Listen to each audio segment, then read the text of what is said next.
You can debug in safe mode. You can log in safe mode. It gives you about 4 or 5 choices. So choosing any of those choices, it'll immediately switch to that Windows XP home screen, and it won't even be the first second or two, and then it'll get you a blue screen error, and it'll automatically reboot up, and it'll start you at that process again. So I was never able to actually log on to that computer, log on to the desktop. And you say that was either probably a virus? It had to be a virus or deleting those necessary files that Windows needs in order to start up properly. And typically the virus that I'm talking about, the virus is what deletes those files, or at least corrupts them so you can't sign on. Because I've had a similar thing on my personal computer a few years back. That being said, in your investigation, you found that your sister's Yahoo Mail account from the date of July 15th has been deleted. Yes. Every bit of mail sent, Is that received, June 15th or July 15th. So June 15th to July 15th exists, but from July 15th. So does that kind of lead you to believe? No. I'm saying the information that's in there now is July 15th, 16th, 17th, 18th, everything to present. Anything predating... Prior. I'm sorry. So everything predating July 15th, nothing is in there. There's no saved emails, there's no spam, there's no inbox messages, there's no sent mail, there's nothing. Everything predating July 15th.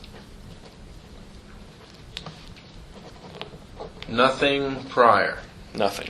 Well, that would make sense that if you went and got the computer on July 15th, and it appeared to you that maybe it crashed because of a deleting issue, that maybe everything was deleted. Someone would have had to manually log in to her Yahoo account to delete it. But absolutely, if someone actually deleted all the files on the computer, it would make perfect sense that someone would go through and delete all of her messages at that point as well. You say there's also MySpace deleting issues. Yes. Now, these deleting issues happened prior, though. Around the 4th of July, up until dating back to April 24th, there's a very large gap of comments that have been deleted and that were deleted on that 4th date, that July 4th date. All of those messages were deleted for whatever reason during that time. So, and I noticed that early on. I'm going to tell you a few things that I just am questioning. Your sister sporadically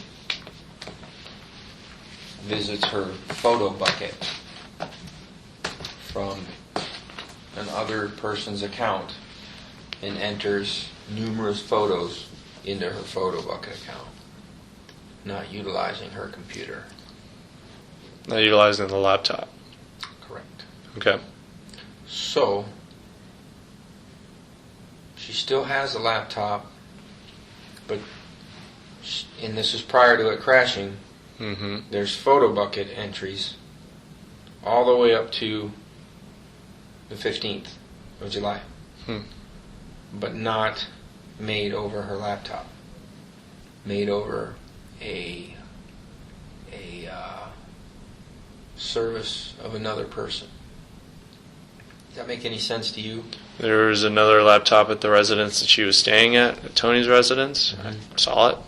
Don't know who owns it, but it was out and displayed. Typical college students, every college student probably owns a laptop or a computer. Yeah, I think the point I'm trying to get at is why, knowing your sister, why do you think she would utilize that other person's computer versus unless her own? it crashed earlier. Unless her laptop crashed, of course we can't attest to when it crashed. Right. Just that it was sitting there running on the 15th when you went to get it. Exactly, and I couldn't get in. It may have sat there from the 9th to the 15th on the counter running. Sure. We don't know. Absolutely. It definitely could have. All right. Wouldn't make sense to me that it would, but it could have. Well, we keep running into those statements, don't we? Yeah, I know we do. All right, I'm going to go through the calendar real quick. Okay. May, there's nothing really in May noteworthy other than the boyfriend situation maybe changed up a little bit. I discussed with you that I was told by Ricardo that on May 31st, your sister and her daughter stayed overnight with him. Mm-hmm. But sometime during the night, your niece, Caylee, was taken somewhere because when he woke up, your sister was laying in bed next to him, but no more child. Mm-hmm. He said that she told him that she took her home and then came back. Your mother, for me, while you're going over this with your mother, if she can recall, that's pretty significant because if Mom didn't have Caylee on the 1st of June, who did? Right. To me, when he said that, that was my starting point. Because I can Makes go back sense. as far as I want, but that's the first time I know, hey, someone saw this child, no more child, where was it taken to stay overnight? Perfect. No, completely understand. Okay. You come up to June 5th. We've already covered this. This was your mom's birthday. You see Caylee at the house, but no Casey. Then you travel, and your job takes you out of town quite frequently. Yes. Now we go to the 8th. I've highlighted that in red because your mom originally thought in her frantic state that she hadn't seen Caylee from the 8th on. But now that changes. We know that to be the 15th, and that's just overstress. There's no finger point going on there. Right. It's just that she recalled originally that's the first time. You believe, though, that may have influenced your sister picking the 9th. 100%. When the abduction occurred. Absolutely. Okay, which is a red flag. As far as what her thought process may have been, in my mind, anyway. We cruise on through. We go to the 15th. You know from talking to Mom that they went and visited Granddad in Mount Dora.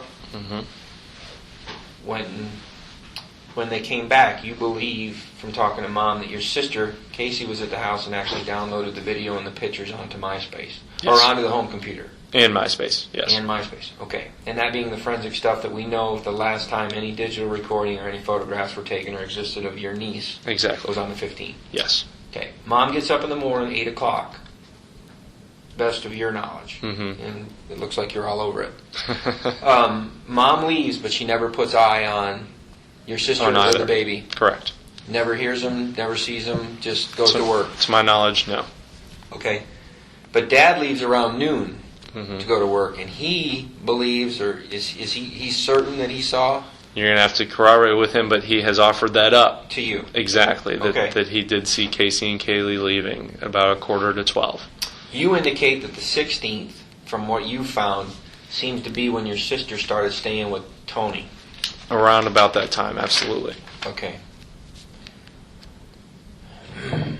She kind of, from talking to a couple friends, she kind of falls off the radar with them too around that same time for a couple of weeks. She's out of play. Through what you and I have both kind of discovered, we believe maybe the 20th is the gasoline incident, the burglary to the shed. And Tony actually told you that he went to the house with your sister when she got the 2 cans? Okay, that'd be the 20th. Fast forward, 27th. You know that the 27th your sister runs out of gas again at the Amscott. Right. Now, how do you know that it was the 27th that she ran out of gas? What we're trying to establish... Just what's been conveyed to me by my mother and father. Okay, because the car gets towed on the 30th. Correct. I've been told, and I've heard, that the Amscott folks waited 3 days before they towed it. Okay. Yeah, and I told you Amy actually got a text message from her on that day. Right. She also got